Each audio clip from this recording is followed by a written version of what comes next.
Good evening everyone. শতাব্দীর কিচেনে আপনাদের সবাইকে স্বাগত জানাই। আজকের রেসিপি রেস্টুরেন্ট স্টাইল মশালা ভেন্ডি। যারা ভেন্ডি খেতে পছন্দ করেন তাদের তো এই রেসিপি অতি অবশ্যই ভালো লাগবে, আর যারা পছন্দ করেন না তারা অবশ্যই একবার বানিয়ে দেখবেন, তাহলে কিন্তু অতি অবশ্যই ভেন্ডির প্রেমে পড়ে যাবেন, এই গ্যারেন্টি আমি দিতে পারি। এবং রান্নাটি স্টেপ বাই স্টেপ ফলো করবেন, তাহলে কিন্তু রেসিপির আলাদা টেস্ট পাবেন। এখানে আমি 250 গ্রাম ভেন্ডি নিয়ে নিয়েছি। ভেন্ডিগুলোকে ভালোভাবে ধুয়ে নিয়েছি, ধুয়ে কেটে নিয়েছি। এখানে আমি ভেন্ডিগুলোকে, একটা ভেন্ডিকে 2 পিস করেছি। আপনারা চাইলে কিন্তু ভেন্ডিগুলোকে না কেটে গোটা গোটা রেখে এই রেসিপিটি করতে পারেন। আপনাদের পছন্দ মতো আপনারা এখানে ভেন্ডির কাটিংটা করে নিতে পারেন। প্রথমে ভেন্ডিগুলোকে ম্যারিনেট করে নেব। তার জন্য একটা বড় বোলের মধ্যে ভেন্ডিগুলোকে ট্রান্সফার করে নিলাম। এবার দিয়ে দেব পরিমাণ মতো লবণ, হাফ চামচ লঙ্কার গুঁড়ো, আর দিয়ে দেব হাফ লেবুর রস,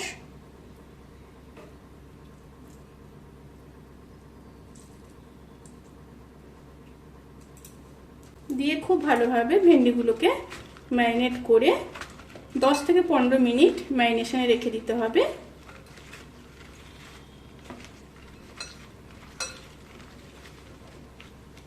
ম্যারিনেশন ডান। এবার 10 মিনিট ম্যারিনেশনে থাক, সেই সময় একটা মশলা রেডি করে নেব। তার জন্য দিয়ে দেব 1 চামচ হলুদ গুঁড়ো, 1 চামচ রোস্টেড জিরে আর ধনের গুঁড়ো।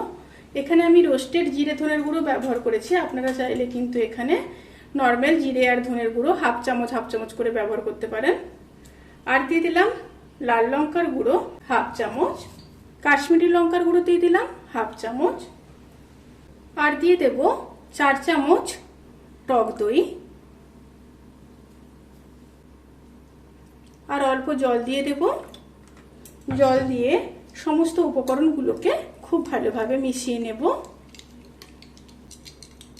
সমস্ত উপকরণগুলোকে খুব সুন্দরভাবে মেশানো হয়ে গেছে। এবার দিয়ে দেব 1 চামচ বেসন।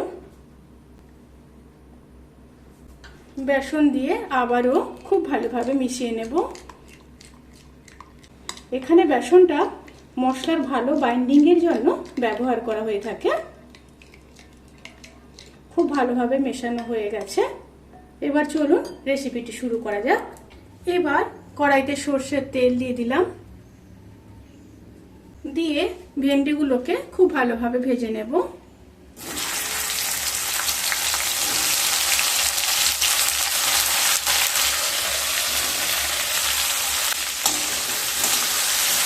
ভেন্ডিগুলোকে খুব ভালোভাবে ভেজে নিয়ে তারপর ফিরে আসবো।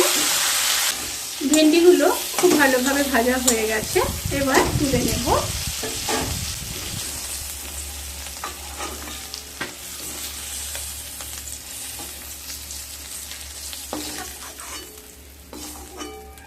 এবার কড়াইতে আবারও সরষের তেল দিয়ে দিলাম। এবার দিয়ে দিলাম একটা শুকনো লঙ্কা আর হাফ চামচ গোটা জিরে। তেল থেকে যখন সুন্দর একটা স্মেল বেরোতে শুরু করবে, সেই সময় কেটে রাখা 2 মিডিয়াম সাইজের পেঁয়াজ দিয়ে দেব।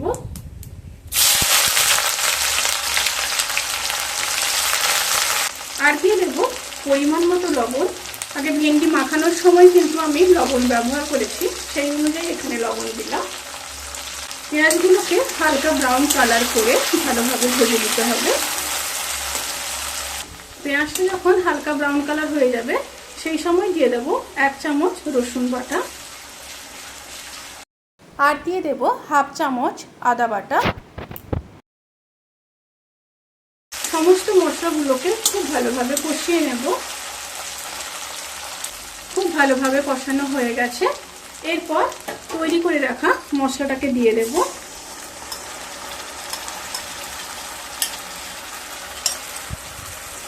এই সময় স্টিমটা কিন্তু অতি অবশ্যই লো টু মিডিয়ামে থাকবে। খুব ভালোভাবে মিশিয়ে নেব। সাথে মশলা ধোয়া জলটাও দিয়ে দিলাম, আর দিয়ে দেব 2 চামচ টমেটো কেচাপ। এখানে আপনারা টমেটো পিউরিও ব্যবহার করতে পারেন। এবার সমস্ত মশলাকে খুব ভালোভাবে লো স্টিমে কষিয়ে নিতে হবে। এখানে যেহেতু বেসন দেওয়া আছে সেই কারণে মশলা কিন্তু তলায় লেগে যাওয়ার সম্ভাবনা থাকবে। স্টিমটা একদম লোতে রেখে মশলাগুলোকে খুব ভালোভাবে কষিয়ে নিতে হবে।